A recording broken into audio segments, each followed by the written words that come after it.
Influencing popular culture, politics, and everything in between.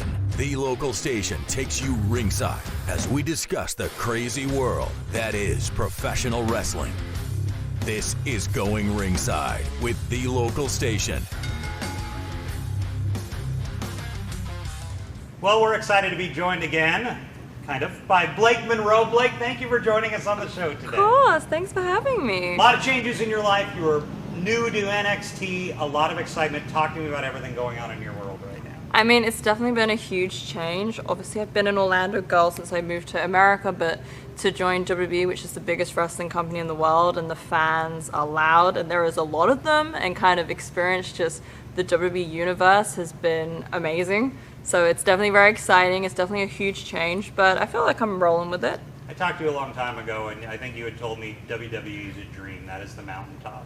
Yeah. You were here. Has that been exciting for you? It's been amazing because I've wanted to be a WWE superstar since I was a little girl, and I feel like not a lot of people get to achieve their childhood dreams, and I know definitely along the way people were like, she'll grow out of it, like she's gonna figure it out, and I did it, and I've always wanted to be a WWE superstar, and I feel like I've had such an amazing journey in wrestling that's taken me all over the world. I lived in Japan, I'm from England, and to now be in America and to be in WWE is a dream come true, literally. The glamour continues. I saw you and Jordan Grace, I think, getting a massage and makeovers recently. Yes.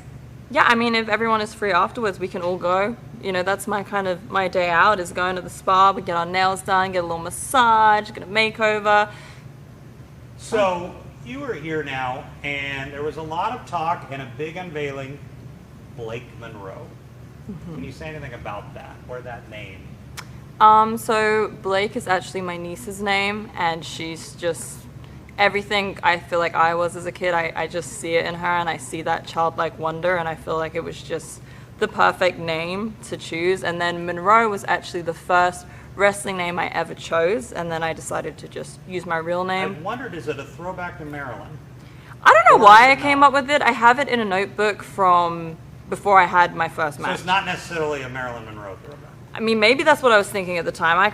2018, I can't remember, but I had a list. Some were pretty bad, but there was Monroe as like a first name was what I liked. And then when we were coming up with ideas, I was like, you know what? I feel like Blake is kind of like a boy and a girl name, and then to put it with something like Monroe was just different, and people are gonna love it, they're gonna hate it, but that's the glamour. So the glamour is here. Mm-hmm. How does the glamour change NXT? I mean, we've already seen what I did to Jordan Grace. I feel like I'm upgrading NXT, making it a lot more glamorous, but I pretty much take over any show that I'm on, so you can expect NXT to become much more glamorous, which is what I said in my debut. Jordan Grace and you, I'm just going to be blunt, could not be more opposite, but it's almost like she's your project. Yeah, but opposites attract, and I have chemistry with everybody. There's no friend I won't have. I'm the best friend a girl could have. And I just feel like I love everything about Jordan Grace. I just think she needed a little glamming up, a little fun. I feel like she's very tight, you know? So I just wanted to loosen her up a little bit. Now that you are here, are there anyone you have your eye on? Dream fight, dream match? Well, when I debuted, I said I would be the next NXT Women's Champion, so however things turn out after Evolution, I'll certainly keep my eye on that. And I definitely have a problem with Fatal Influence. I feel like they've been a thorn in my side since I debuted, and the glamour doesn't take it lying down, so that's their biggest mistake, and I will deal with every last one of them. Fatal Influence has just been a problem. They're obsessed with me, but in a negative sense, you know? So you were just starting into the world of WWE. Who knows how far it's going to go? Are there dream matches with anyone down the road? I mean, I have a lot of dream matches. I've been wrestling for a long time. I've been a fan since I was a child. So there isn't really a match I would ever be unhappy to have. But I mean, I definitely want to wrestle Nikki Bella because here's the thing. Nikki Bella is my mom's favorite wrestler. My mom doesn't like wrestling. I'm her child. I'm literally a wrestler. She's not interested in wrestling, but she loves the Bella twins, especially Nikki Bella. So I just have a little bit of an axe to grind there, and I will be seeing Nikki Bella. So does that mean you're her second favorite wrestler? I don't even know if I made the short list. I just know it's Nikki Bella. I know she has a Nikki Bella shirt. She doesn't have a Blake Monroe shirt. So that sits personal with me. And if I remember right, you have won titles all over the world. You've been a star. coming in with such star power to NXT, that's a big deal. Oh, thank you. I mean, I try to make sure that as a wrestler, I stand out as much as possible and I bring something new to the table. I feel like there are actually Olympians here. There's the best of the best in the world, and it's like, how can I make sure that I stand out next to these, you know, gold medalists, bronze medalists? I don't know. So I need to make sure that I'm bringing my A game and bringing something different, and nobody is as glamorous as me, so I'm going to own that. The glamour's the thing I can't get my mind around, because you are dressed to the nines right now. You look better than everyone.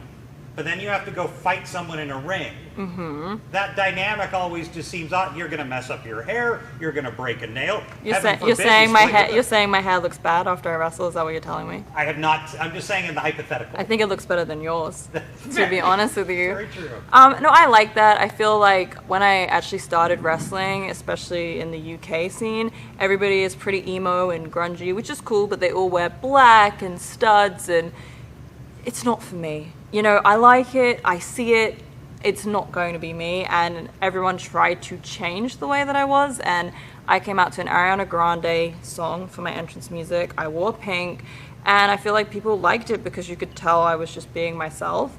And I also feel like people underestimate me because they're like, she's just like a girly girl, and if you see me in the ring, you'll know that I'm not. And where do you think the title is in the future for you? I mean, are you pushing to get that title shot here soon? Evolution, by the time this airs, is going to be in the rearview mirror. The title shot is your priority?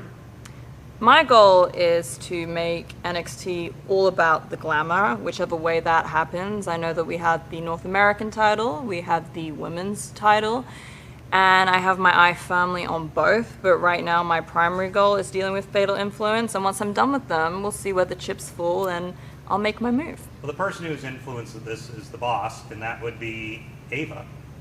She is been kind of the new boss. What has she been like to deal with? So I thought we were cool because, you know, she gave me like a really big contract signing and kind of, you know, I was like, this is my kind of girl. And then she said she would announce the Battle Royal for Evolution, and I said, I'll get you a Labubu. She's like, okay, cool. I got her a Labubu. I'm not in the Battle Royal. So to me, I feel like we might have a little bit of a problem, but she's also the boss, so I'm gonna keep it sweet for now. For now, but she owes me a Labubu or some kind of favor.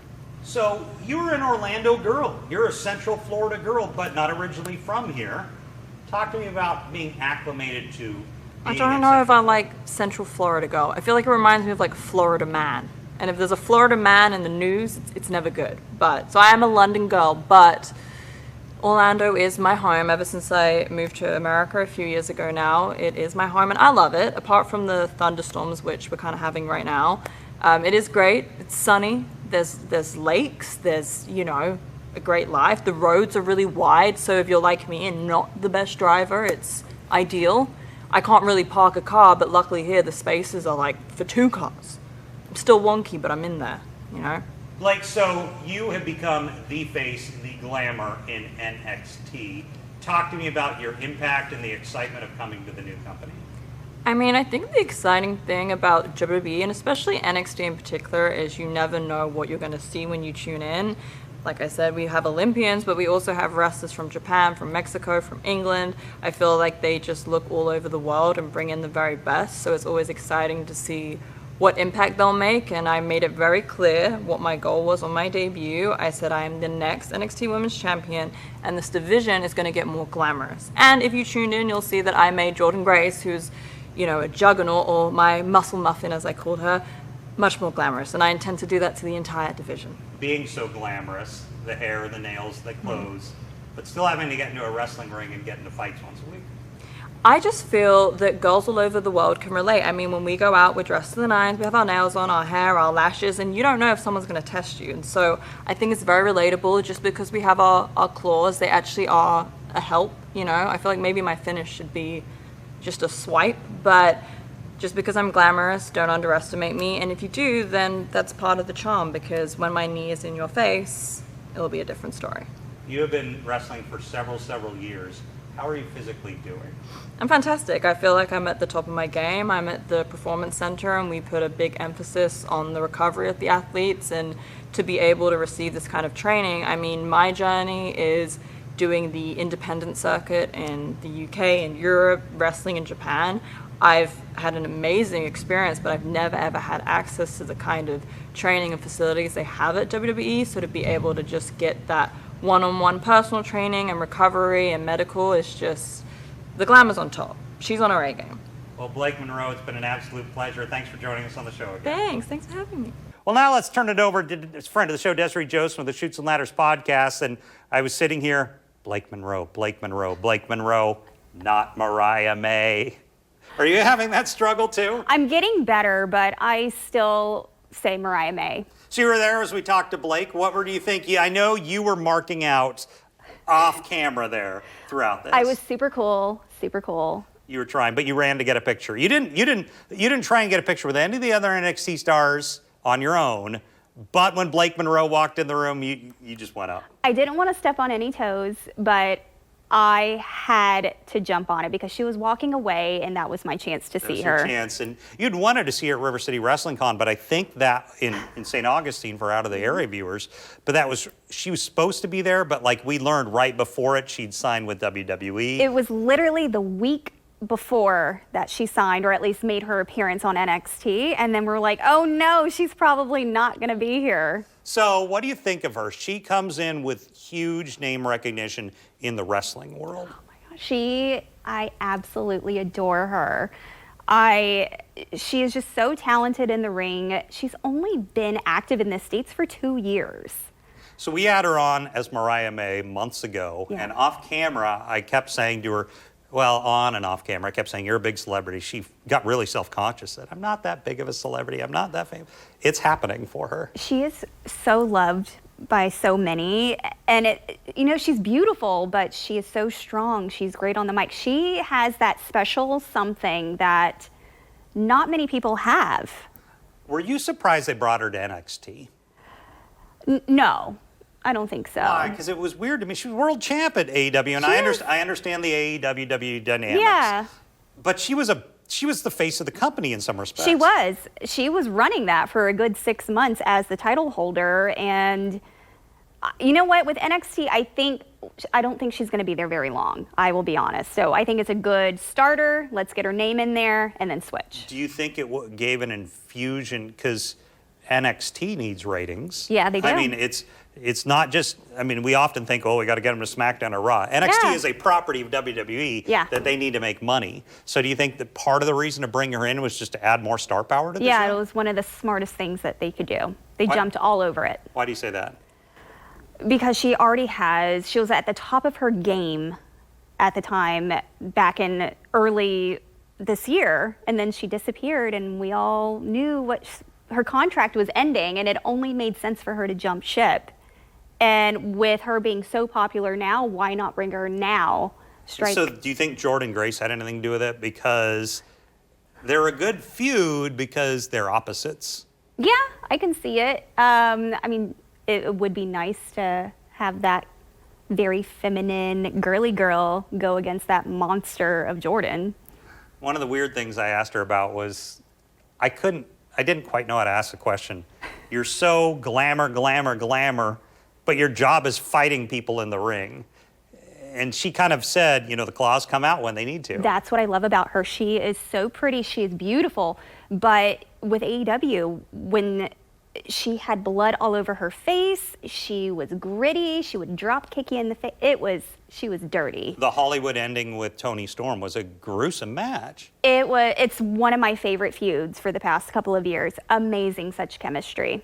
So do you think, I don't see them moving her out of NXT immediately because you don't want to have it not make sense. You don't want to. No, but I don't see her sticking around as long as some other people that they usually keep for a couple of years to build a name and kind of throw them in and out of the main roster. So this one, I would say in less than a year. Well, Desiree Joseph, where do they find Shoots and Ladders podcast? On Spotify, Instagram, and YouTube. Desiree, thank you for joining us again. Thank you. This has been Going Ringside with The Local Station, brought to you every Wednesday on your favorite podcast player, on News4Jax Plus, as well as the News4Jax YouTube channel.